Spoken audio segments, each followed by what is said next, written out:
Qu'est-ce que voter en conscience ? La conscience, c'est ce lieu de délibération intime où l'on met en balance un certain nombre d'éléments pour exercer un choix, le choix qui nous semble concourir à un bien. Le vote en conscience fait appel à notre conscience politique, c'est-à-dire à la conscience que nous pouvons avoir de notre responsabilité civique. C'est donc un acte personnel, mais qui engage les autres. Il engage la collectivité, car il engage l'avenir d'une communauté, d'un pays, d'une nation. En ce sens, il a une certaine dimension morale. Mais alors, quels critères mettre dans la balance ? On va y mettre des critères objectifs et des critères subjectifs. Parmi les critères objectifs, il y a le programme des candidats, un certain nombre de principes universels qui sont reliés à la dignité de la personne humaine, et pour les catholiques, ce qu'enseigne l'Église en matière sociale. Et puis, il y a tous les critères subjectifs, nos opinions et nos préférences. Il peut y avoir l'impression que nous donne un candidat, le niveau de confiance qui nous inspire ou non, etc. Et ce n'est pas du relativisme que de prendre en compte des éléments subjectifs dans notre jugement. On a des opinions, il faut les assumer. L'art du vote en conscience, c'est d'éclairer les éléments subjectifs par des éléments objectifs et d'essayer de faire concourir nos opinions vers le mieux possible ou dans certaines situations vers le moindre mal. Voter en conscience, c'est aussi avoir conscience des enjeux qui se jouent en politique. Les sujets peuvent être complexes et donnent parfois naissance à des conflits de conscience. Prenons par exemple la question de l'immigration de masse.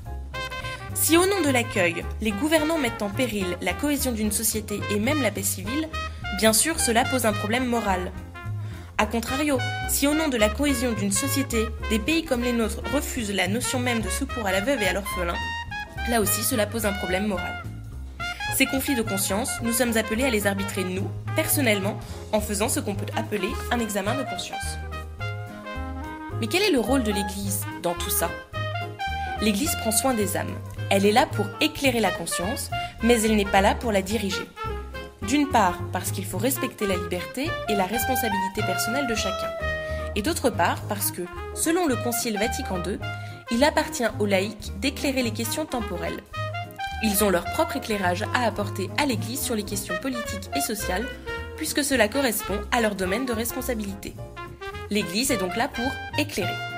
C'est dans ce contexte qu'elle met en avant 3 principes dits non négociables: le respect de la vie, le respect de la famille et le respect des libertés éducatives.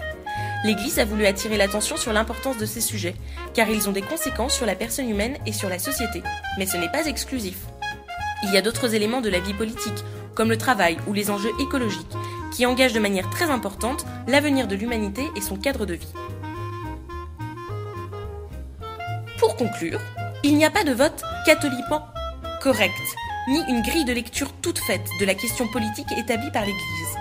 Aujourd'hui, son message est clair. Il faut retrouver le sens du politique, comme elle le déclare dans la Conférence des évêques de France. Le constat est sans appel, faillite de la chose publique, perte du sens commun et du collectif.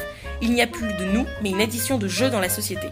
Face à ce bilan, l'Église appelle chaque citoyen à prendre conscience de sa propre responsabilité civique et politique, et à agir là où il est, avec ses talents et selon sa vocation.